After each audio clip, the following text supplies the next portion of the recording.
میں اس سال اپنی والدہ کا حج بدل کرنے جانا چاہتا ہوں، جبکہ والد اور بہن کا حج بدل باقی ہے۔ کیا اسی حج میں ابا یعنی والد اور بہن کو بھی حج بدل کا ثواب پہنچا سکتا ہوں یا ان کے لیے علیحدہ حج کرنے ہوں گے؟ ثواب کے لیے مالک کے خزانے میں کوئی کمی تو نہیں ہے؟ کیا ایک حج سے تینوں کا ثواب دیا جا سکتا ہے؟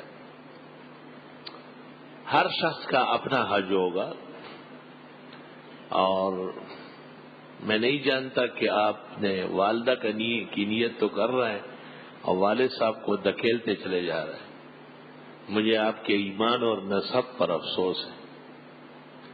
مرد باپ کو مقدم رکھتا ہے اور عورت ماں کو آگے رکھتی ہے، اور فرائض میں باپ یقیناً مقدم ہے کیونکہ وہ مالک مال تھا یا ہے، اور آپ اس کا نمبر نہیں لگا رہے ہیں۔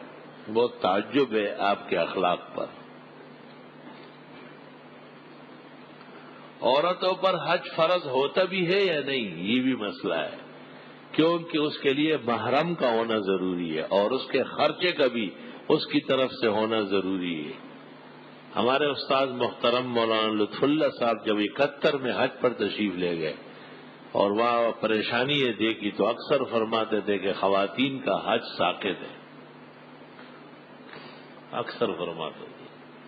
مطلب یہ کہ کرنا تو ہے لیکن بیٹا بھائی خاون کوئی ساتھ ہو، لیکن مرد پر تو مالی استطاعت ہوتے ہی حج فرض ہو جاتا ہے، تو آپ کا حج میں باپ کا حصہ زیادہ ہونا چاہیے تھا، لیکن آپ نے ماں کا حصہ بڑھایا ہے۔ مجھے اس کے فلسفے کا پتہ نہیں چلا۔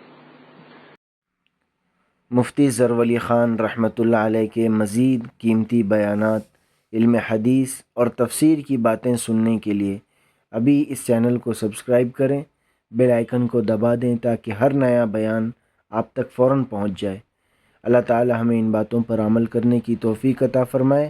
جزاکم اللہ خیر۔ جزاک اللہ خیر۔ آگے زیادہ سے زیادہ شیئر کریں اور ہمارے چینل کو سبسکرائب کریں۔